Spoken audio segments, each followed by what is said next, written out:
मैं भूपेंद्र राजपूत इस समय मैं मौजूद हूँ आजमगढ़ ज़िले के लालगंज लोकसभा 68 में। हमारे साथ मौजूद है विकास पुरुष के नाम से जाने जाने वाले नरेंद्र सिंह जी, जिनको जनता यहाँ विकास पुरुष के नाम से जानती है।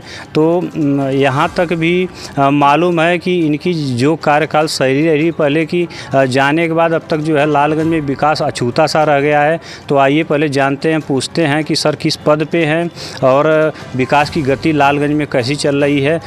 नमस्कार सर जी। अब 2002 के बाद 2007 का चुनाव भी मैं लड़ा था, लेकिन उसके बाद फिर संगठन की जिम्मेदारी मिली। 3 वर्षों तक क्षेत्रीय अध्यक्ष था गोरखपुर क्षेत्र का, 3 वर्षों तक प्रदेश का महामंत्री रहा और उसके बाद शिक्षा प्रकोष्ठ जो बीजेपी का है उसका मैं राष्ट्रीय संयोजक था। और उसके बाद इस समय ये एक सरकारी जिम्मेदारी है पूर्वांचल विकास बोर्ड की उपाध्यक्ष के नाते, जिसके अध्यक्ष स्वयं मुख्यमंत्री जी हैं। जी, तो इस समय पूर्वांचल विकास बोर्ड के उपाध्यक्ष के पद पे हैं। हाँ, पूर्वांचल विकास बोर्ड के अंतर्गत पूरब के 28 जिले आते हैं, 8 कमिश्नरी आती है और इसमें पूर्वांचल के अंदर विकास की योजनाओं को कैसे आगे बढ़ाया जाए, किन योजनाओं को पहले लिया जाए, इस पर विचार विमर्श होता है बोर्ड के बैठकों के अंदर और वो फिर शासन को संदर्भित की जाती है। जैसे क्षेत्र की जनता, जब आप विधायक थे, पूर्व विधायक रहे हैं, क्षेत्र की जनता एक विकास की जो राह देखती है। जैसे उसके बाद कई पार्टियों की सरकार आई, भाजपा का भी एक बार कार्यकाल रहा, सांसद यहाँ की जो है नीलम सोनकर रही। हालांकि विधायक तो भाजपा के नहीं हो पाए, तो किस रूप में देखते हैं सर इसको? भाजपा की सांसद 2014 से 2019 तक श्रीमती नीलम सोनकर जी थी। बहुत कुछ करने का प्रयास किया उनके कार्यकाल में। आजमगढ़ से वाराणसी की रेल लाइन के लिए सर्वे भी हुआ है, सर्वे लगभग स्वीकार हो गया है। केवल उस पर बजट का आवंटन होना एक बड़ा काम था और भी बहुत से काम उन्होंने किए हैं। ऐसा नहीं कहा जा सकता कि उन्होंने किया नहीं है, काम उन्होंने किया है, लेकिन अभी उसको और गति प्रदान करने की आवश्यकता है। तो सर, जहाँ तक जो मोदी सरकार की जो गारंटी की बात हो रही है कि मोदी की गारंटी है, विपक्ष आरोप लगा रहा है कि 5 किलो राशन की गारंटी मोदी केवल लेते हैं, क्या कहेंगे उस पर?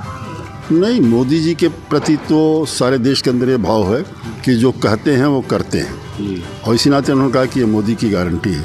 अगर उन्होंने घोषणा की है कि हम 5 साल तक फ्री राशन देंगे तो वो देंगे और देश की जनता इस पर विश्वास कर रही है।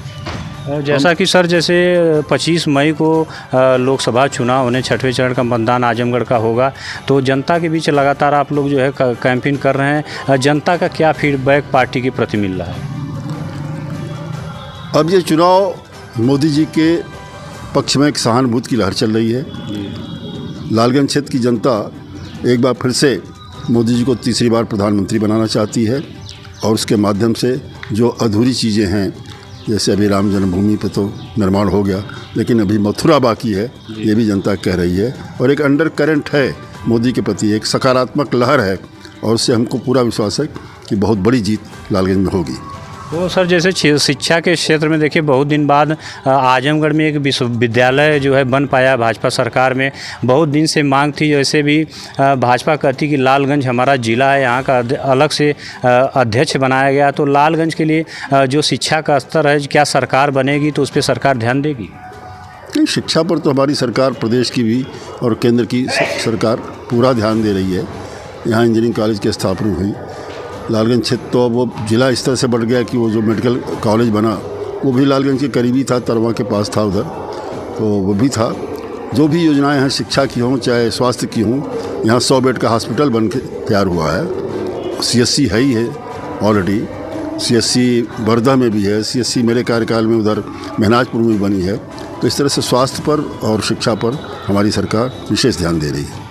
तो एक सवाल सर जो है आपसे और करेंगे कि जो मोदी सरकार, योगी सरकार 400 पार का नारा दे रही है, विपक्ष आरोप लगा रहा है कि केवल जो एक सीट है बनारस वाली क्योटो की, उसको छोड़ के बाकी सीटें हम जीत रहे हैं, क्या कहेंगे सर इस पर? अब ये तो 4 तारीख बताएगा कि वो हवा हो जाते हैं कि भाजपा 400 पार कर जाती है।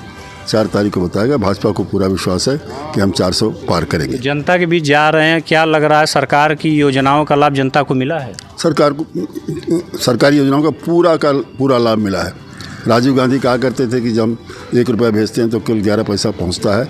आज हम कह सकते हैं कि 1 रुपया हम भेजते हैं तो 100 पैसे की पूरा का पूरा पैसा सामान्य जनता तक पहुंचता है।